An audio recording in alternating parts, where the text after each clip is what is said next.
Okay, Bismillah ar-Rahman ar-Rahim. وبه نستعين وهو خير ناصر ومعين وصلى الله على سيدنا محمد وعلى الطاهرين. Assalamu alaikum and congratulations upon the beginning of the month of Rabi. Indeed, as you all know, that Rabi, which means the spring, and we hope and pray that Allah subhanahu wa ta'ala accept our azadari and majalis and ziyarat that we all have performed, and all of the mu'mineen and mu'minat, and also the lovers of Ahlul Bayt alayhim salam. We missed last week because of the shahadat of the Prophet, and we resume again, and we are continuing on the Tawheed from the book of lessons in Islamic belief, which is of Aqaid Shumali. And we finished Tawheed Zat and Tawheed Asma. We are starting Tawheed Afal. Tawheed Afal is unity in terms of the actions of Allah subhanahu wa ta'ala. All of his actions, they return back to God, whether that be the action of taking life, or whether that be action of giving life, whether that be action of generosity giving, whether that be action of accepting the tawbah from us. All of these, they return back to that one divine entity or one divine existence, which is of God. And a person have to come to terms with that from a philosophical point of view first, or theological point of view, and then after that he has to come to terms from a mystical point of view, or he has to see nothing but the af'al of Allah subhanahu wa ta'ala. In order for him to come to a theological understanding of it, obviously we have said that there isn't any existence other than the existence of God, and there is only one effect in the creation, and that is the effect of Allah subhanahu wa ta'ala. That is the effect of Allah subhanahu wa ta'ala. That leaf doesn't fall with the permission and with the quwwah, with the power of Allah subhanahu wa ta'ala. Now we see this over and over again in the life of the Prophet and in the life of the Imams as well.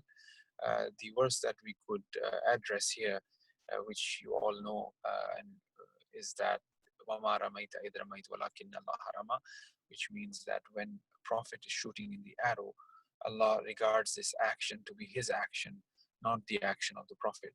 When Amirul Mu'mineen wants to take life of Amr ibn Abdawad, he wants to take life from the point of view that it manifests the action of God, but not manifests the action of his nafs. Although his nafs, or his sort of taking life at that moment, wouldn't have been uh, against the teachings, or it will be within the jurisdiction of the Sharia. However, for it to be more refined, for it to be more precise, he didn't even want any of his nafs to be get involved with, but rather it be an action of mumit, rather it be an action completely of an embodiment of the will of Allah subhanahu wa ta'ala. So every action that we see, it is the action of God. And it is usually the case that when a person is on a path of self-purification, the first thing he would come to terms with, or the first thing he will come to realization with, is Tawheed Af'al first.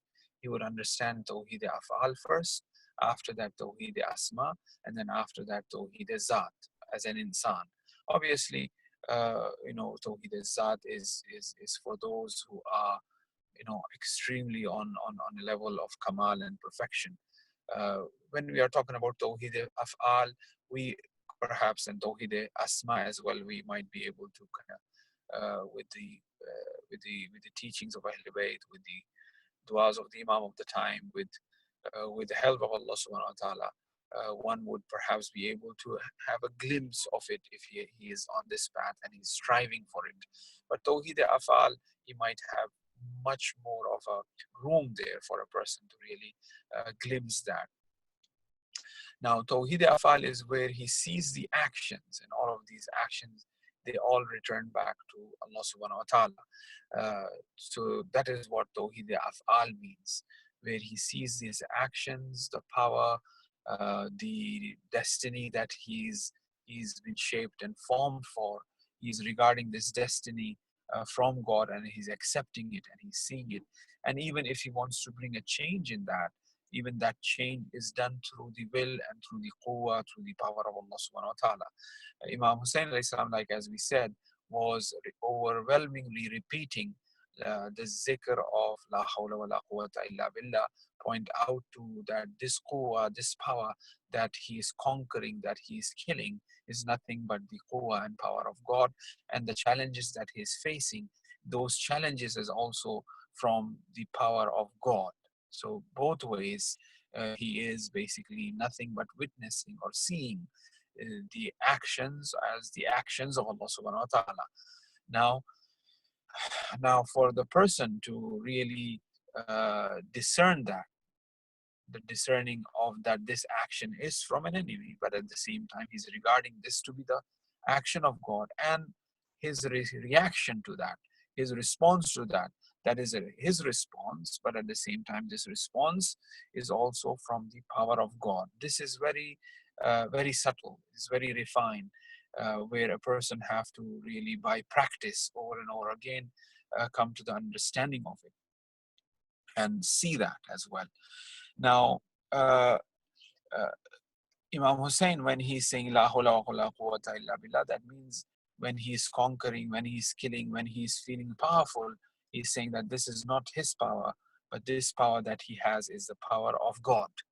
So he's feeling nothing in himself. There's no Hussein there, but there is only the power of God. So if he has accomplished something, he, he's saying that this belongs to God, but not rather to himself.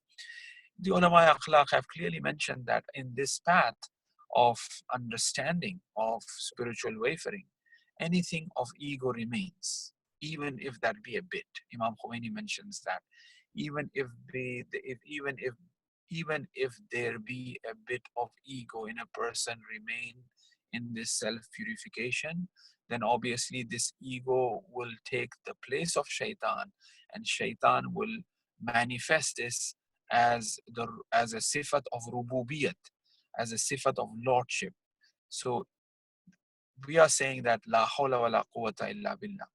So if anything of an ego remains, positive or negative, then that will not allow him to excel any further, and that will manifest as the lordship of shaitan. Ego, ana, nafs, whether that be one drop of it or whether that be kur, it's like najasat, najis, whether that be little najis, one drop, or najis, whether that be the whole pound of najasat. Both are najis. Both are najis. It will do the same thing. So the same way, ego, whether that be little bit or whether that be the ego of ana rabbakumul ala, where Fir'aun have uttered that. Both are ego. And both of them will manifest as the rububiyat. So when we are talking about tawheed, that's why we said if a person understands tawheed fully, then all of his, things are resolved for him. He will face the destiny, what Allah have destined, with a joy, and he will change the destiny, with the power of God at the same time, with du'as, with sadaqah, with all of these things which have been mentioned. So nothing would remain of him but that وَيَبْقَى وَجْهِكَ, except the wajh of Allah, which is Dhul Jalali wal Ikram. Now I think we'll read a bit. In order to read, I have to perhaps switch off the video here, because I will be reading it from the phone. So I apologize for that. Let me go back, and I hope the sound remain. If it doesn't, if the brothers can send me a text if it's not there. No. Okay. So here you are.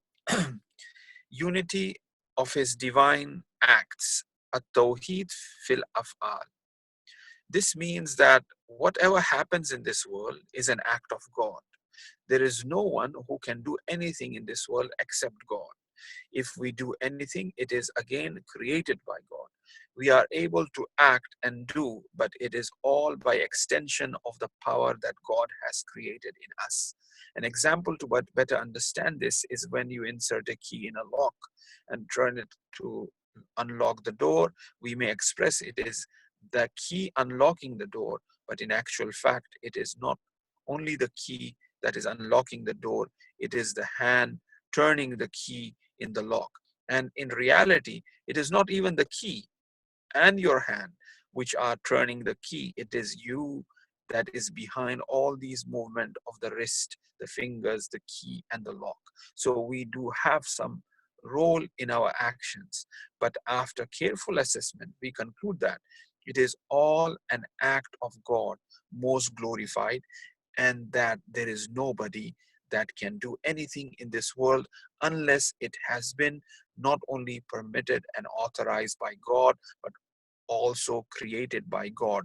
Thummun bukmun umyun fahum la yarjaun. As we say that God have stamped upon their ears, blind their eyes, they cannot see, their hearts been sealed, right? It is God who have done that because they have repeatedly committed errors so much that, eventually God decided that he would basically stamp on them. It is not, they have done it, with their free will, with the power that God have given them. And they have used that power in a negative way. So as they have used the power in the negative way, God stamps, God seals it, right? There's no hope left in them. So even that is happening by the power of God. The same way, which is completely the opposite, which is the ismat, which is the infallibility of the masumin. Yes, God is the protector of them. Why not be the case? The same way as God is the one who have sealed the hearts of the munafiqeen or of the mushrikeen or whatever, of the evildoers, right? So God have sealed them. God is also protecting them. Why God have sealed their heart? Because they, with the free will which God have given them, use this in a negative way. So eventually, God have sealed it. This they, with the free will, have used this energy in a positive way, protected themselves from sins. Then God eventually, after a repetition of that, God eventually seals the heart. God eventually seals the heart from the negative, seals the heart, doesn't put any attraction for them to really go in that direction. You and I, have no attraction towards, alhamdulillah, towards going to a pub, having a drink, alcohol, although we are free to do so. But there is something God have covered our heart from. We have the freedom is there. Nobody is forcing us not to do. But some way we are infallible of committing that particular act. So the free will is there, but there is some sort of coating, some sort of screen that is not really allowing us any attraction, any desire in there. So the same way for the evil ones, right? Those who are continuously doing something, then eventually they will, God will kind of attract them. God, they will be, involved with that and nothing else. They will have no attraction towards deen, no attraction towards the light, right? So it eventually ends up as the power of God. Everything returns back to the power of God. Man have that free will, that power, that strength, that energy is given by God. At the end of the day, it is really God is at play here. God is in action here. This is a very important requirement of unity. Everything that happens in the world is an act of God. Whatever we do, whatever other humans do, whatever animals do, whatever happens in the environment, in an act of God, because there is no other independent source of power or creation. Nothing else can influence the world which belongs to God.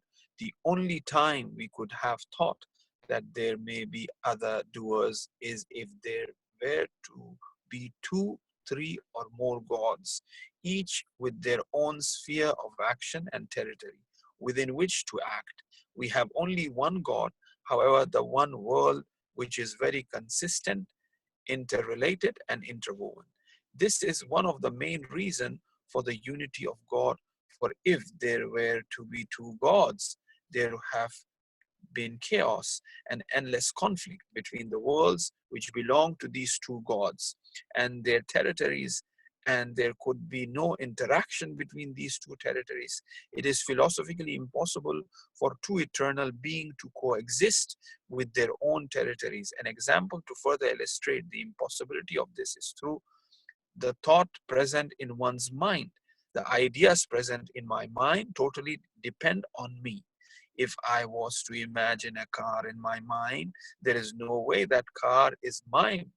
The car is my mind that collide with the car that you imagine in your mind.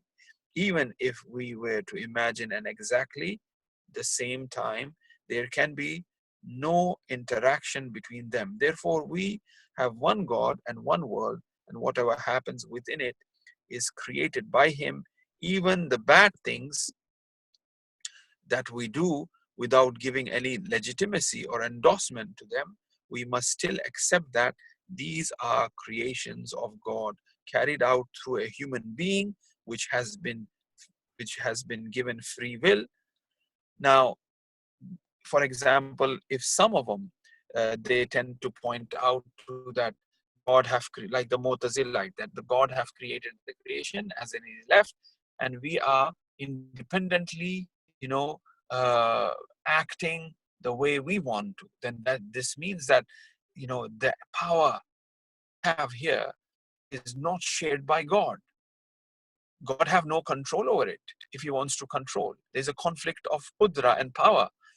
Yeah, for example, one could say that, okay, there's a battery that is placed in us, of power, and God made this sort of like a toy with a battery, and He's placed that, and He is moving in its own direction. Now God has placed this. So now this being or this power that God have placed within once again becomes separate from God. So God have no intervention, no connection with the power. Yes, it could be God's power He has placed in it. A toy, for example, that a man creates, the engineer or whoever, and it runs on a battery. Now, he has no control over it. So the power he has placed in it, but the power is independently working without me being in charge of it. So once again, that kind of conflict comes about. Or if we say that no, everything is by God, then the machine have no independency at all. So we say that God have that power, or to intervene, to connect vertically, and He has that horizontal sort of will and instruction that God have given us that we need to act upon, you know, the way God wants us to act. Then we are utilizing this energy and power in the right way. Now, here the author goes into the description of some sort of freedom. I have the freedom to do what I freely decide to. Thus, we must be fully responsible of what we do. And yet, at the same time, we should know that it is not us independent from God who have able to do this. Rather, it is God's will and power that enables us to do something. Even if we do something contrary to His pleasure, we still have to admit that we are only able to carry it out because of the ability and power that He has placed within us. He has enabled us to obey or disobey Him and has given us free will in order that He may distinguish between us. Here we must distinguish between God's generative will, al-irade takwiniya, and God's legislative will, al-irade tashriya, which I just mentioned now. God's generative will encompasses everything. Whatever we do must be preceded by a generative will of God, in that He must have permitted this to happen. Some of the things we do, however, are preceded by His legislative will too, and some are not. If I do something good, God's legislative will is with me.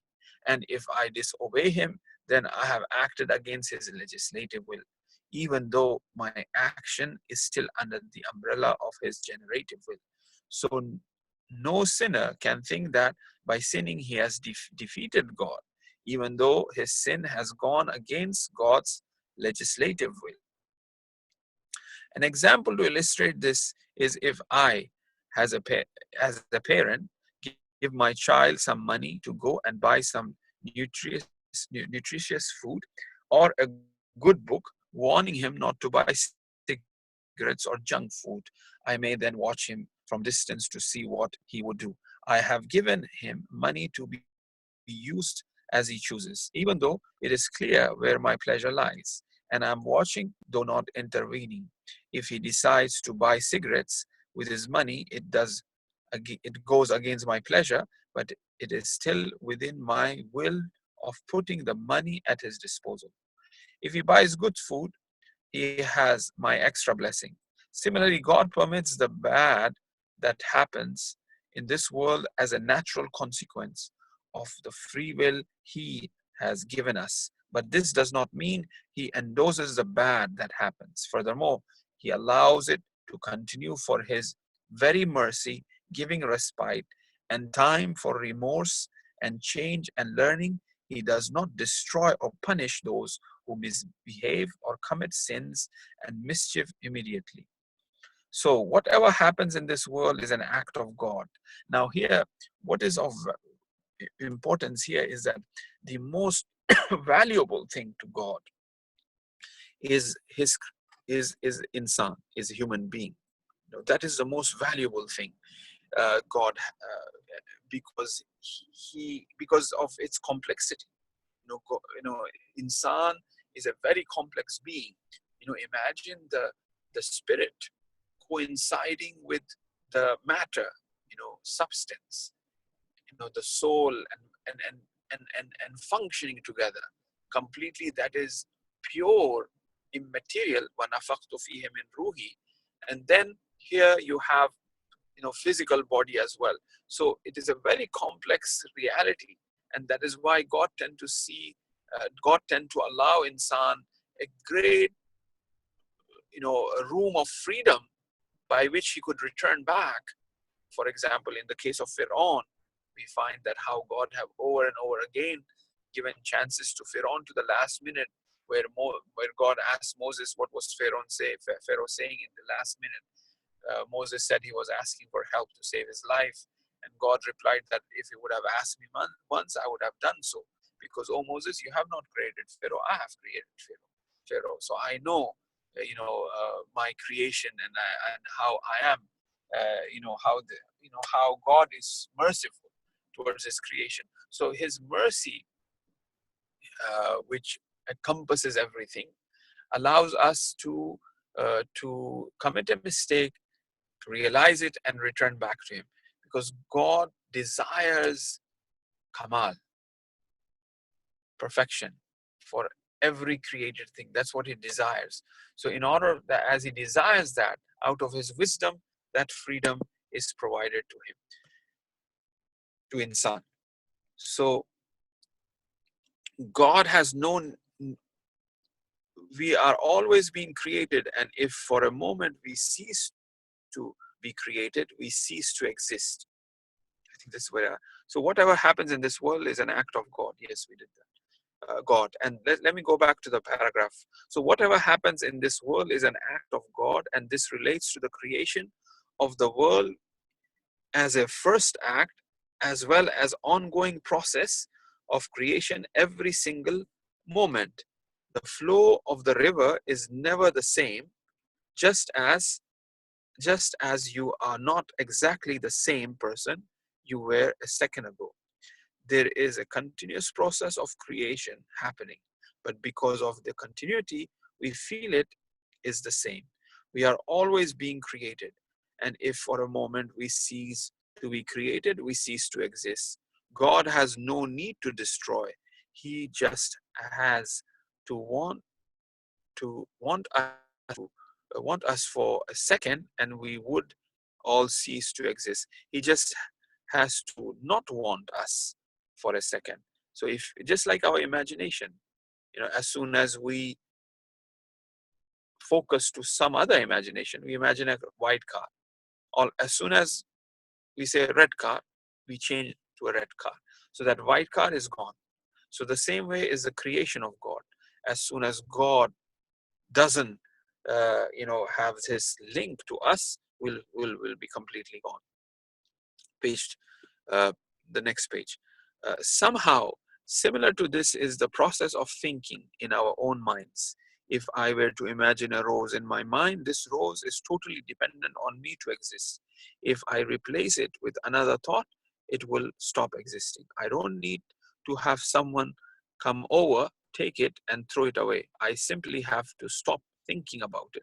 As long as I pay attention to the rose is there, there is a way that God creates us and continues to create us. As long as He pays attention to us, we are there. But if He were to want for us not to be there, He would have ceased to exist. This expressed beautifully in the Quran, كُلَّ يَوْمٍ هُوَ فِي شَانٍ.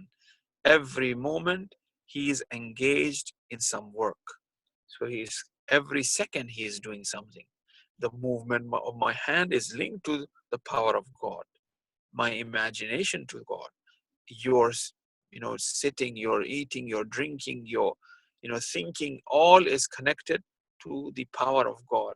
So the whole world is by His qudra, by His power. This shows that creation is a continuous process. God is always creating and generating. See, it is much easier to look at a bird fly and imagine the that flight, that plight, or that flight, that color linked with the beauty of God, rather than, for example, imagination or understanding the asma ilahi. The action, because we tend to see actions more. The question of asma comes with a deeper contemplation. The action, the dunya is full of action. So looking at the action and analyzing this action and where this action is coming from, where is it really stemming out from, it becomes easier for us to really see the tawheed af'al first. The problem only arises when expressing this in words. One may retort, for example, by saying, this implies that when I speak, it is actually God speaking, because the action carries limitations of the doer, the me and the you, space and time. We cannot limit God to the act and say this is God speaking, for it may be defy the person doing the act. However, when the act is stripped of the doer, we can say this is an act of God. Now, the last part in this Tawheed is the Tawheed of the divine practice, Tawheed Ubudiyya, which means that Tawheed Tawheed fi Ibadat, or Tawheed Ubudiyya, Tawheed fil Ubudiyya, means that all of our practice is worship is for Allah and no one else. We worship, our ibadat is for Allah. That's Tawheed. We worship God and no one else. And the other aspect of Tawheed Ibadi is that all of our different actions, there's Tawheed in it. Our Hajj is for Allah, our fasting is for Allah, our Salat and Sajda, there's a unity in all of these actions. This is called Tawheed fil Ubudiyya. So we worship no one but God. Now this Lam Yashkuril Makhluq Yashkuril Khaliq is the same. When I'm thanking the person who have done me a favor, I'm actually thanking God. So that is also ibadat. That is also ubudi. Me thanking God, me thanking the person who have done me a favor, it is ibadat. It is ubudi. It's tawheed there, right? Uh, Me giving as a charity, as a sadaqah, giving to someone is tawheed ubudi. That's why Imam Sajjad alayhi salam says that, why do you kiss the hand of the beggar that you give? So Imam says that this goes in the hand of God. So I kiss the hand first and then I give him. So it is going to God. There's tawheed there. That the person who is taking, is mentioned as the one, is the hand of God. Who is there to give loan to God? Qarz al-hasana, right? So the person who is giving to God, and what he's giving is from God as well, right? So it's quite interesting. So if a person functions in this domain, then how spiritual his life would become. Now, divine unity in practice. where the above three are all theoretical aspects of the unity of God that we need to believe in, there is also something that we need to practice in addition to what we know about God, and that is unity in worship or servitude. Tawheed fil ubudiyah. We only worship God and serve only Him. It is not enough just to know this, but must be practiced in order to have full conviction in the unity of God. So when I'm thanking, I'm actually thanking God. I should keep that in mind. I should not be, overwhelmed with the thought that, or independent that, oh, I'm really thanking it is you who, it is because of you everything has happened. No, in terms of my action, in terms of my humbleness and humility, that sincerity need to be there. But at the same time, I have to, at the back of my mind, I'm actually really thanking God. That's what's happening. So it's tawheed fi ubudiyah in this ibadat. When I am doing ziyarat of Imam Masum, yes, it is. When I'm kissing their shrine, when I'm doing a sajda ta'zimi, kissing the threshold, the hazrat of the Imam, which hazrat means the dehliz, uh, that is actually showing that respect because they are insan hai kamil. They are the representatives of God. They are the names of God, as God Himself have mentioned that Rasul, you are Rauf. Rauf is the name of God. And God is saying, Rasul, you are Raufu bil ibad.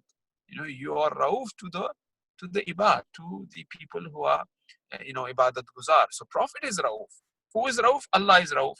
So when I am respecting the Prophet, as in reality, I am really respecting God.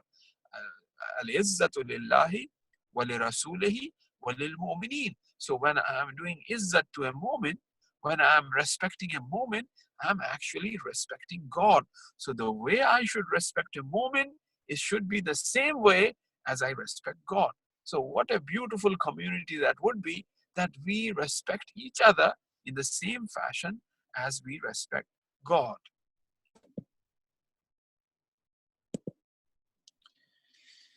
For example, when we say that the only one worthy of worship is God, the same is true of obedience. The only one who deserves to be obeyed in this world is God, as He is the one who has brought us into being. The meaning of the word Allah in Arabic comes from the abbreviation al-ilah, from the root alaha, to be worshipped. This practical and applied tawheed is the bottom line in order to be considered a believer in the unity of God. In kuntum tuhibbun Allah fattabi'uni. As God says that if you love Allah fattabi'uni, follow the Prophet. Or ma ataakumur rasul fakhuzuhu, when Rasul gives you something, you take it. So you're taking it from the hand of God. God He Himself have mentioned that. So see, God is trying to teach us. Yes, oh children, oh my children, you will see things in multiplicity. You will see Rasul. You will see the thing what Rasul is giving.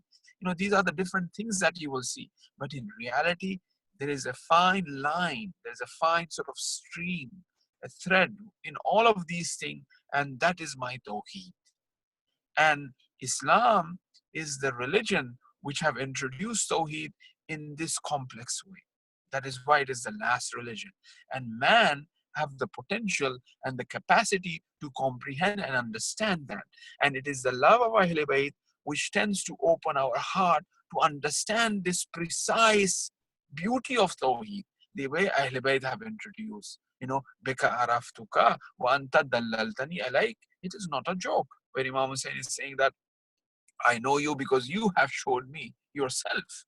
That is Tawheed, Fizzat actually. That is Tawheed of Asma, for instance, where, Imam, they themselves say that I saw God when he went unconscious while reciting Iyaka na'budu wa iyaka nasta'in, Maliki Yawmiddin. He says, I saw God on the day of judgment. That's Tawheed Asma there. Labbaik Allahumma labbaik, going unconscious there and saying that I saw while God, calling me. That's asma there, So here, what I'm trying to say is that the heart expands because of the love of Ahlul Bayt and alayhi salam to understand these different levels of Tawheed. Ma ataakum rasul fakhuzuhu. Or when you are giving bay'ah on the hand of God, you're not giving bay'ah on the hand of the Prophet. You are not giving bay'ah on the hand of Prophet, but you are giving bay'ah allegiance on the hand of God. This is Tawheed, Tawheed Af'al, Tawheed Ubudiyah, paying allegiance, taking from Rasul, following Rasul, for the love. In kuntum tuhibbuna Allah fattabi'uni, because the creation have been created on the path of love. Imam Zain al-Abidin alayhi salam in the very first dua mentions that. So this path is the path of love. The path of love is understood, is implemented by following the Prophet.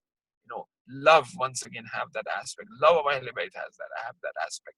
So the love of wilayat opens the heart of us to really understand Tawheed on the maximum capacity that an insan have, right? Others, perhaps they don't have that capacity. We can understand. We could kiss the zari of Imam Hussain and say that is not bidah. Nothing of Tawheed is affected to us. Rather, we are understanding Tawheed in a more beautiful way.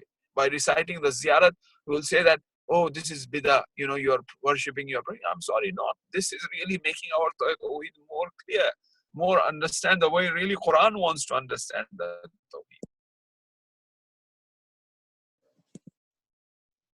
Now we continue to read.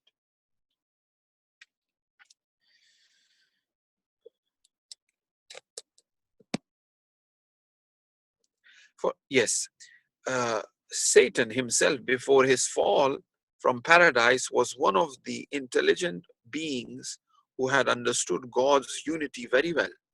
Not only that, but even as a worshipper, he worshipped God for 6,000 years and was flawless in his worship.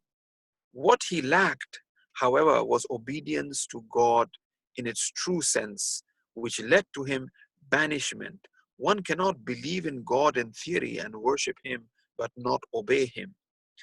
See, very good example. Shaitan did not do sajda to Adam. Why? Because it's against Tawheed. It's bidah. I do sajda to only God. Now this belief, he worshipped 6,000 years. So this belief that I do sajda to only God and no one else. Baba, God is asking you to do sajda to Adam. So, is the command of God, right? No, it is bidah. It's a bit strange. It's a very shaitanic sort of understanding here that we find at play sometimes, that no, we should believe in Tawheed. When Bara'at, the Surah Bara'at, right? It was given to Hazrat Abu Bakr so that he takes this and recite it. Half of the way, Rasulullah Khuda called it back. The Prophet called the message and he sent Amirul Mu'mineen. When he came back, it was a bit embarrassing. Why? He's not supposed to take that message. Here, as soon as he comes back, he said, did Allah ask you to send this? Did Allah ask you to send this? No. Obviously Rasul is asking, Allah is asking. When a message comes from somebody, did really the Marja himself send this message, or his office? These type of things, we have to be very careful in analyzing it. So now here we are saying that when Allah asked to do sajda to Adam, he's saying, Tawheed, against Tawheed, he's saying, right? So let's just finish this paragraph real quick, and then we'll stop there, inshallah.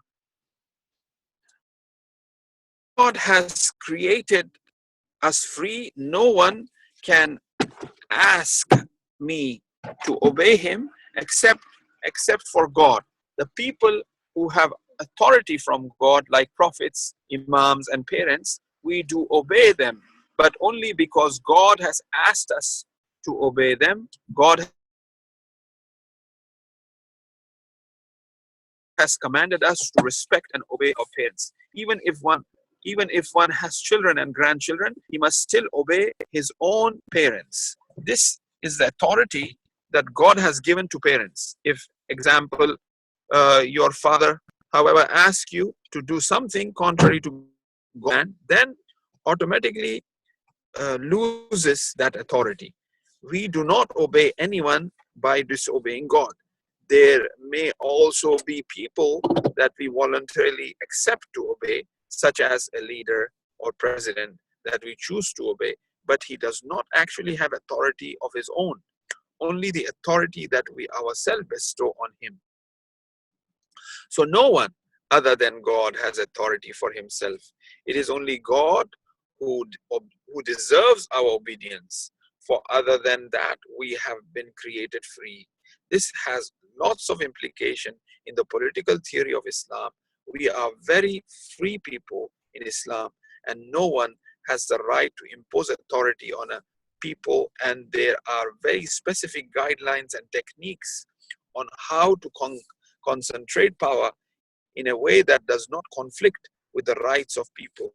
To summarize us, the major aspect of divine unity are these four: unity of his divine essence, and he has neither partner nor parts; unity with respect to his divine attributes, that all his attributes are one and the same in existence and identical with his divine essence, and only their concepts are different; unity with respect to his divine acts, which means that everything which is created is an act of God, and everything that happens is an act of God, and no one but God can originate anything; and unity in worship and servitude, that nobody deserves to be worshipped and obeyed apart from God most glorified. So this, all of our actions linked to God, these asma linked to God, azat, and also the question of ubudiyat as well. So our obedience to Rasul, our obedience to parents, our obedience to imams, is because that we are really actually obeying God. And if their command goes against the command of God, for example, if they are mushrik or whatever, then we will be not obeying that command. I think this kind of wraps up the Tawheed chapter in general, very briefly. What I would like to do in the future is that uh, revisit Tawheed once we finish the book from a different point of view, which I have an essay on God by Nasser, which is printed in Islamic Spirituality, volume 2. I have a PDF of that, which I'll send later on, but not now. We'll start prophethood next week, inshallah. Wa sallallahu ala Sayyidina Muhammad wa alayhi tahirin. Any questions?